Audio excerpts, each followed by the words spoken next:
pendidikan tuh harus memahami siapa yang dididik dan sampai di mana mereka kompetensi. Bahwa tools ini adalah hanya koridor untuk membantu kita. Bahwa tidak ada yang mengatakan bahwa bulan ini harus ini, tidak ada. Anak-anak yang kita ajar sekarang kan bukan untuk survive sekarang, tapi nanti pada zamannya, ya kan? Kita menyiapkan anak-anak kita untuk mereka bisa survive pada zaman mereka, nanti mereka berproduktivitas. Forum Guru Indonesia, Global Transformasi Pendidikan.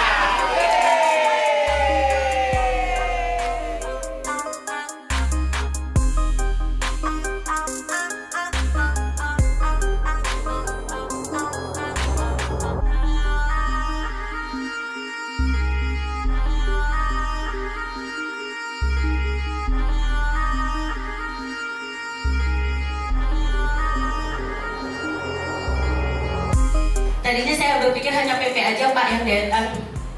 Ternyata para koordinator kabupaten dan JP juga ternyata datang. Pun yang tidak hadir saat ini ada Mas Rofik sebagai sekjen, hadir secara online membersamai kita saat ini. Bahkan dengan kondisi sakit juga beliau pasti berkenan untuk men-sharingkan materinya nanti. Izinkan saya mungkin memberikan sedikit gambaran kenapa ada FGI. Dari semalam juga, bahkan dari beberapa bulan kami sudah mempersiapkan ini kurang lebih 2 tahun lebih Pak, untuk mempersiapkan diri. Setelah selesai program, teman-teman ngapain? Jangan-jangan ilmunya tidur Pak, pulang kembali seperti semula. Kita menyadari bahwa pendidikan itu adalah pilar utama dalam membangun bangsa. Bapak Ibu guru punya peran strategis dalam mencerdaskan kehidupan bangsa, dan perubahan zaman menuntut guru-guru kita untuk berkembang dan beradaptasi. Butuh wadah untuk para guru untuk berkolaborasi, berbagi dan mengembangkan kompetensi seperti yang selama ini teman-teman sudah jalankan. Nah, sesuai dengan tema hari ini, Restart, Reshape, Recharge, bergerak dari kelas ke ekosistem pendidikan yang tangguh dan bermakna.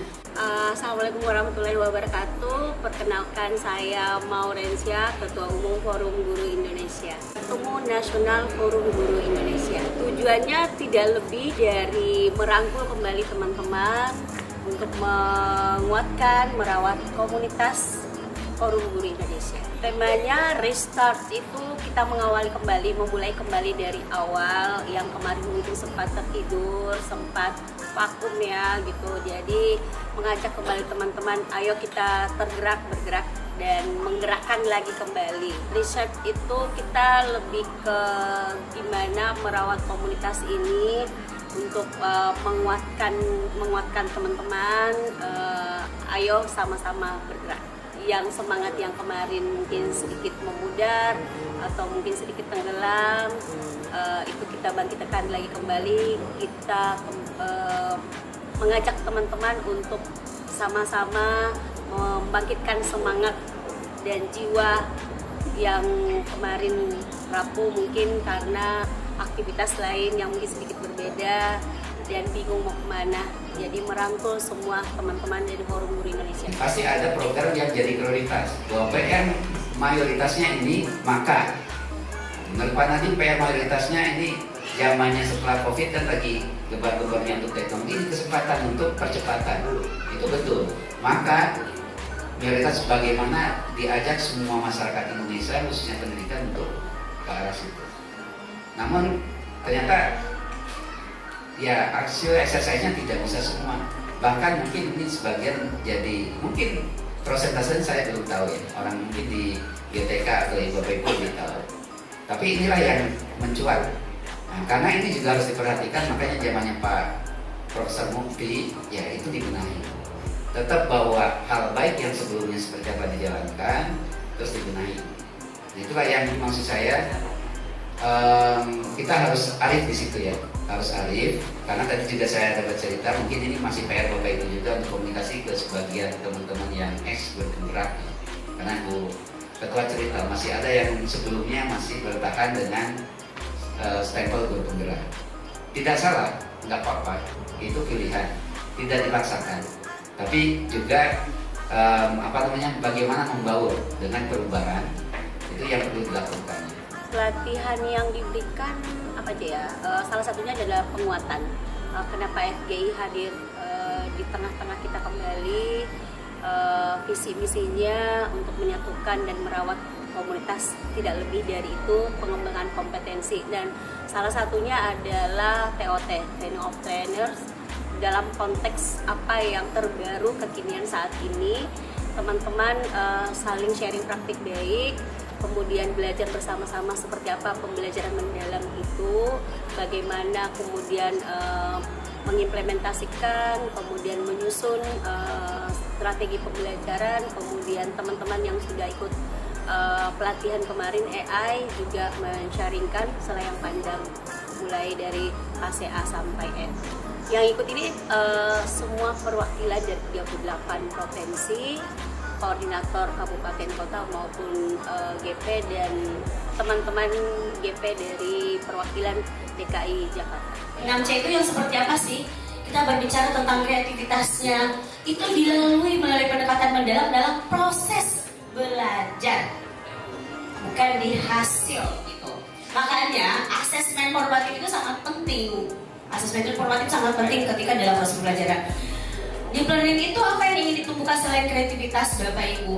Karakter, berpikir kritis, bagaimana berkomunikasi dengan baik, bagaimana menjadi berkewarganegara, bagaimana berkolaborasi. Karena itulah yang diharapkan. Harapan terbesar adalah forum ini sebagai wadah, sebagai rumah besar untuk merangkul teman-teman untuk sama-sama belajar, tidak lebih dari itu. Hanya merawat dan menguatkan kembali bahwa kita sama dan akan saling bergandengan tangan untuk melangkah menjadi agent of change, membantu program-program pemerintah, terutama untuk pendidikan Indonesia. Buang dong, buang rambutan. Diambil apa si kancil? Yang lain mohon perhatian. Kelompok 3 mau tampil. Kami tampil beda, harus kreatif. Yang lainnya pakai sticky note, kami tidak. Kita harus tampil beda. Ya. Iya. Pesan dari Badan Bahasa, Bapak Ibu guru, please kalau menerangkan AI jangan pakai fungsi AI. Bukan AI juga. KA, kecerdasan artifisial.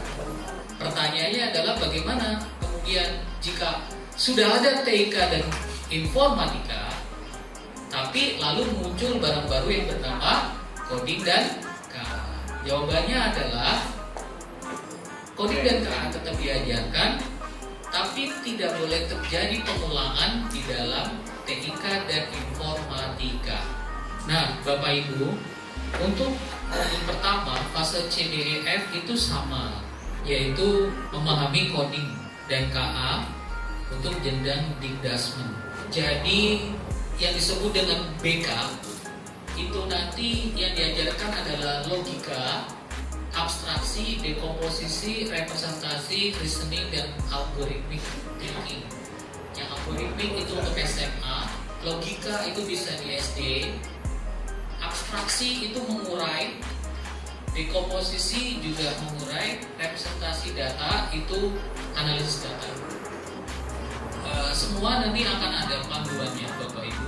Jadi ada link-link dan laman-laman yang bisa dikunjungi untuk kita duluan mengunjunginya daripada murid-murid kita supaya kita menjadi familiar. Jadi jangan khawatir, para penyusun modul ini kalau saya perhatikan, coba analisis ya, ketika dia meminta kita melakukan sesuatu, dia menyediakan contohnya dan lamannya. Nah, kita tinggal ikuti aja, nanti akan kita lakukan secara otodidak. Halo, saya Meldawati dari SMP 1 Negeri Bukit Tinggi, Sumatera Barat. Terus terang ya, hari pertama itu pas pembukaan saya merinding menyanyikan lagu Indonesia Raya. Belum pernah rasanya dalam sejarah hidup saya menyanyikan lagu Indonesia Raya itu tidak. Untuk kalimat baris pertama dan baris kedua saya sudah diam karena terharu, nggak tahu. Mungkin vibe dari teman-teman dari seluruh Indonesia merasakan kita benar tidak tercas lagi setelah pendidikan, lalu sibuk dengan kegiatan dan aktivitas di sekolah. Lalu kadang-kadang kita lupa saya ini sebenarnya siapa dan mau kemana. Itu yang pertama. Nah, setelah ada kan sekarang lagi digembor-gemborkan deep learning. Kita tahu deep learning itu ya pembelajaran yang mendalam, tapi yang seperti apa? Kemarin itu tentang deep learning sudah lebih lumayan cerah. Nah, apalagi telah dicerahkan dengan coding. Kita kan taunya AI dengan coding, tapi sebaiknya dalam pemikiran saya berarti yang akan mengajarkan itu adalah guru informatika atau minimal guru matematika. Nah, bagi guru yang selain itu berarti tidak bisa mengajarkan. Kebayangkan Bapak Ibu berarti seberapa banyak jam pembelajaran yang harus diampu oleh guru informatika. Tapi ternyata tidak, harusnya pemikiran komputasional yang harus dikedepankan. Nah, mungkin ini sudah memberikan sedikit pencerahan. Nah, mungkin setelah itu kita bisa explore maksudnya dari coding dan pembelajaran AI itu seperti apa.